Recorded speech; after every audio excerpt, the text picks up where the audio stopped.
You know the feeling, right? We've all been there. That high-stakes moment, a huge presentation, a game on the line play. You've practiced, you're prepared, but then some emotion just hijacks you.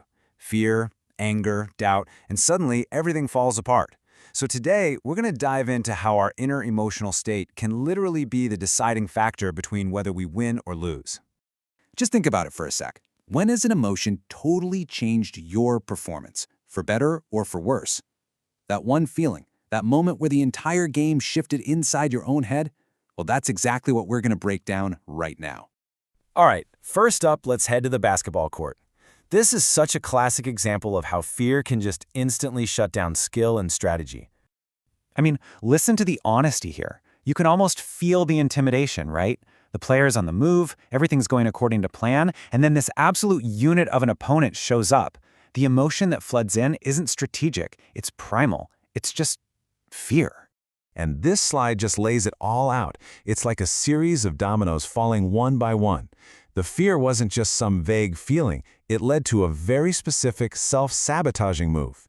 To avoid getting hurt, they didn't just miss a shot. They literally threw the ball away. And the result? A total disaster. Fear handed the other team a freebie. Okay, so now let's shift from the hardwood of the court to the polished floor of the stage. The emotional fallout here is just as bad, but this time, the villain isn't fear, it's anger. Wow, you can just feel the frustration radiating off this one. A dancer messes up a double turn, something they've probably done 1,000 times in practice. The anger here isn't about an opponent, it's completely internal. It's that white-hot fury you feel when you let yourself down. So here's the absolute kicker. The initial mistake, falling out of the turn, that was minor. It happens. But the reaction to that mistake, that was a catastrophe. The anger just erased the entire performance. The smile vanished, the expression was gone, and in an event like dance, that emotional meltdown was way more damaging than the physical slip-up, completely tanking their score. For our third story, we're looking at something a little more sneaky, but just as powerful: a total lack of confidence. And in a sport like trampolining, where you need insane precision and belief in yourself, doubt is a recipe for disaster. This quote pulls us right inside the performer's head. The self-doubt is already bubbling up, but then notice how the outside world, the spotters just standing there watching, makes it 100 times worse. It becomes this vicious feedback loop. The nerves destroy the confidence, and the lack of confidence just cranks up the nerves. And look at the direct physical consequence. That internal feeling of doubt makes them look down. On a trampoline, wherever your head goes, your body is sure to follow.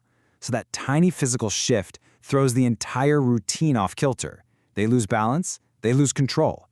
Once again, the mental state directly created the physical failure. So yeah, we've seen a pretty bleak picture so far, haven't we? Fear, anger, and doubt all leading straight to failure. It makes it really easy to think that emotions are just the enemy. But that's not the whole story, not even close. So let's flip the script completely, because this is where it gets really powerful. We're about to see how the right emotional response can take a mistake and turn it into a moment of pure triumph. It's time to talk about resilience.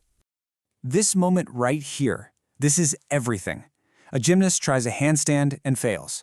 The starting point is exactly the same as the dancers, a mistake. But the emotional response is the polar opposite of anger. It's a conscious choice. Get up, take a breath, and go again. This slide really shows that fork in the road you hit after any mistake. You can go down one path, spiraling into the negative, focusing on the failure and basically just quitting. Or you can choose the other path, to re-engage, to focus on what's next, and to keep pushing for success no matter what.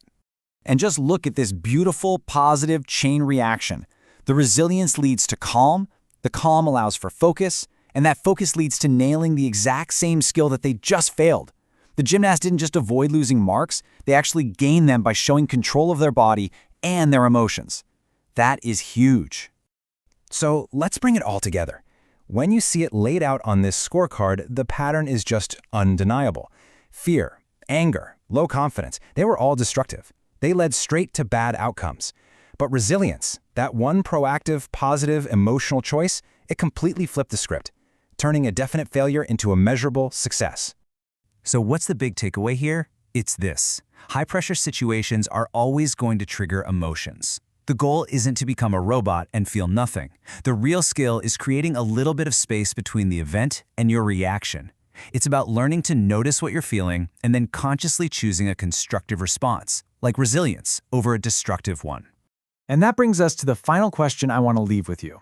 Whether it's in sports, at your job, or in your personal life, what is the one emotional response that, if you could truly master it, would completely change your game?